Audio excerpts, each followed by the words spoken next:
understand what you all go through, and I hate to come up here after you in a way, but we're in this as a county, and I also recognize the county has a certain percentage they have to meet, and we're going to contribute as well at Midlothian High School.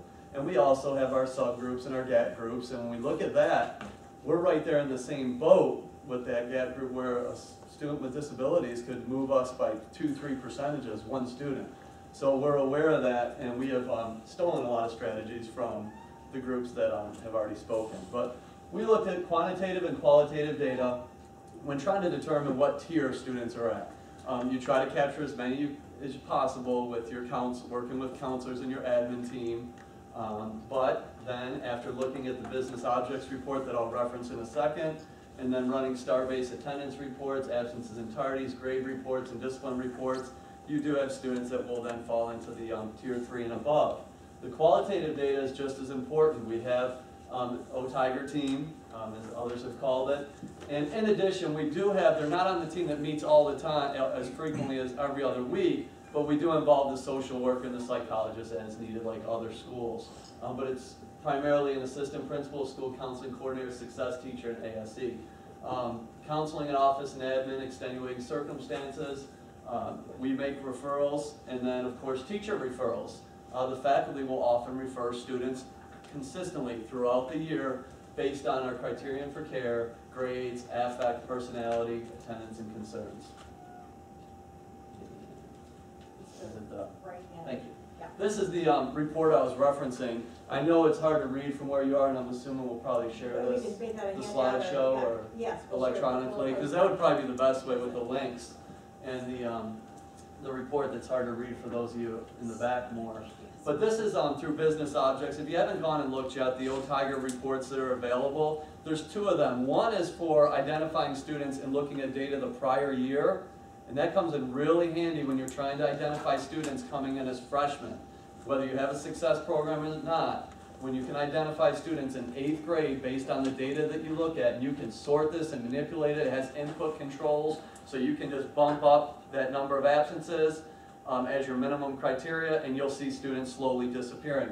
This right here was a 10th grade group, and the criteria, I think I just said 2 or more failed absences. I can't remember if there were more after this, and that's all that fit on the screen. But these are students 2 or more absences sorted by courses failed, and I think the one at the top is actually head of community. Sorry, but he's struggling right now academically. He's had a lot of issues with attendance as a result of having trouble in the classroom. He was tier, the highest tier up there at 5. I'm trying to make sure I say the right number that we have. And I mean, he had so many people communicating with him on a daily basis that we actually would have teachers following him into class, administrators, counselors, to observe his behavior and the behavior of the teacher and the interactions that take place for that student that you see at the top in 10th grade. He actually was not assigned an official mentor yet because we've only done that with seniors thus far. We are going to try at the semester when grades close to run this report again, and we're going to try and identify 10th and 11th graders. But this is a report of business objects that you can easily run, and it will highlight different criteria if whatever your input control is, and everything that you see red is just a default. It'll automatically highlight anyone who has failed Algebra 1. So you can see this student here that's in 10th grade. He has 5 classes, qualifies for 10th grade, 4 courses failed, and still has not passed on Algebra 1. So we know where we need to focus with that student. Someone mentioned earlier whether or not your family may be a class, an elective. Okay, that's bad, but we know we need to focus on getting these math credits and English credits in order if they fall in that criteria. So this is a really neat report that you can run. And we do not have something like set up like Bird yet, where we have the separate spreadsheet this year that has all the students into one spreadsheet. We are using the business objects report and then cross-referencing that with attendance reports, discipline reports, and tardy reports in Starbase. After we run our data, we identify students by tier, and now I'm focusing on those students, seniors, that after the first 9 weeks, February or November 5th, I believe it was, because I think it was a work day, and we had our faculty meeting that day instead of waiting to the next week, and we put up pictures. Someone mentioned they don't like the pictures being taken. That's absolutely true. We just actually use the star-based pictures. And if they didn't have one in there, we now have it set up in our school counseling office where when we have new students enrolled, transfers, we take their pictures and the school counseling technician is trained on how to upload that picture into Starbase. So our goal is in the next year or two, every single student will have a picture in Starbase. And we can share those steps. And I think Dr. Hull, we have it written out how to do that because he wrote it up for the school counseling technician. So we have a picture of every student in Starbase. So we just use those pictures. I love the video idea, and I think I saw Dr. Held taking notes when Chad shared the video. That was really neat. But after the first 9 weeks, we identified approximately 20 students. I think it was 21 to be exact. We did copy the program from Bird. We posted their pictures. We met with the students prior, either an admin or a counselor, to explain what's transpiring, that you will be approached by a faculty member who wants to be your mentor. And after explaining it in that context, they were very on board with meeting with that mentor and working through that program. Since that 9 weeks, we've evaluated the program. We've had some students that have transferred out. We now in school counseling have a book up front for no-shows and transfers in and out. So we document and we follow up and make sure we find out where that student's going, and we document that that student has indeed enrolled at another school, so that will not count against us in our on-time graduation. So with that being said, we're probably down to about 15 students with students who have transferred out, and we're ready to, I think we have 12 seniors that we want to add to that list, and we want to try and add a few juniors and sophomores. We're waiting to run the data. We have 5 already that we're aware of that we'd like to add, and then we want to run the data to determine who else we'd like to add for 10th and 11th grade. We're thinking we'll be up close to 50 students when this is all said and done. That are identified. And these are usually students that are not in our success program, although seniors, we do have seniors that are in success and they actually have a mentor assigned, someone who they have to check in and check out with. How we monitor the students, like a lot of this was already mentioned, I understand that.